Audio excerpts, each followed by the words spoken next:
Andrew Well, we try to really take on a pretty minimalist approach to winemaking. We don't use any filtering or refining on our red wines. Really wanted to just show the grapes themselves as well as the vintage. I'm 72 now. So when I've been trying wine for 50 years plus, and the wines that I was interested in, especially early on, were from Piedmont and Bordeaux. Those were my favorite wines. And the traditions that those people observed and created are the ones that I took upon myself. Everything had to do with the place. The winemaker was always important, but it was never as important, especially in Bordeaux, as the place. Nobody knows who the winemaker was, but they do know the vintages and they do know the chateaus. That being said, I'm a Washington winemaker, and while that word "like" comes up all the time, especially when you're trying to praise a wine and saying it's like a great Bordeaux, it's like a great Burgundy, it's like we feel like wine should be more cognizant of the area they're from, and winemakers should be more interested in that than this word "like" is leading people to think. So what we want to see is winemakers talk about Washington wines as being like a great Washington wine. First thing that I think everyone just kind of forgets is that, while there is a Puget Sound AVA where grapes are growing west of the mountains, really all of the winemaking is done in eastern Washington, which is essentially a high, dry desert. 8 inches of rain a year, over 300 days of sun. So it's very ideal conditions for growing grapes. But I think that's the number one thing that people outside of Washington just don't really understand geographically. Because of the weather and the climate, we can grow a lot of different things. We are not just known for just one type of grape like Cabernet. We do Merlot, Cab Franc, Syrah. You start seeing more Spanish varietals, Italian varietals. The one thing benefiting a younger region is that we still are experimenting with what grapes grow well where, and what grapes can be an important part of the future for Washington.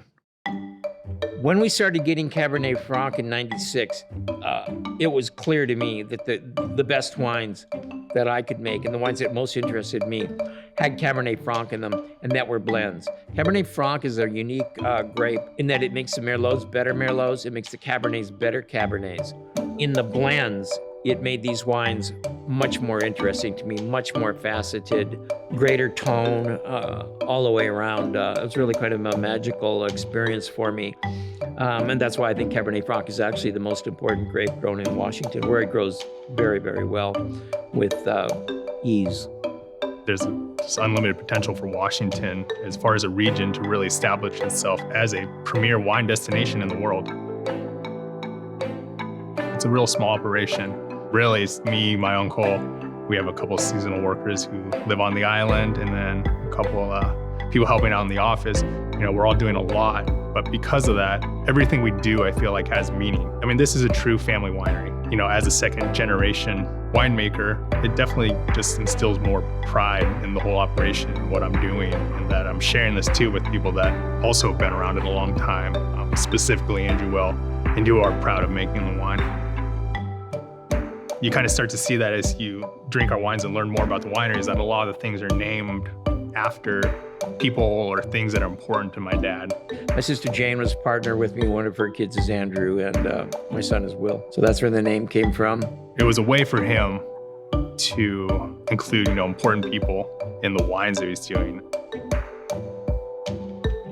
The complexity in the wine has to do with medium-bodied wines with depth, and layered wines, the beginning, middle, and an end. That's what we want to see in the wines, and we want wines to be balanced, and that's what we've been doing now, consciously and unconsciously for 30 years.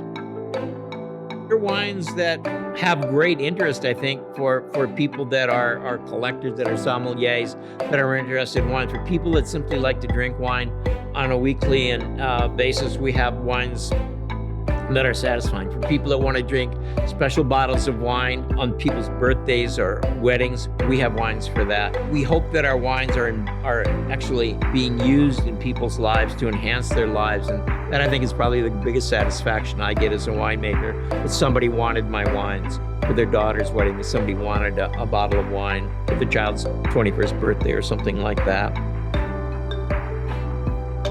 I've never been interested in myself as being a avant-garde winemaker. I don't need to have those kind of ideas, and I'm really not interested in them. But I am interested in pursuing winemaking as a craft, as an artisanal sort of a thing, something like being a plate maker, spoon maker, something like that.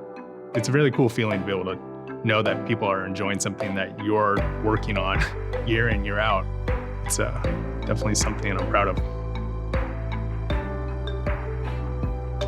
Ask me what my favorite equipment is. What's your favorite equipment? Forklift.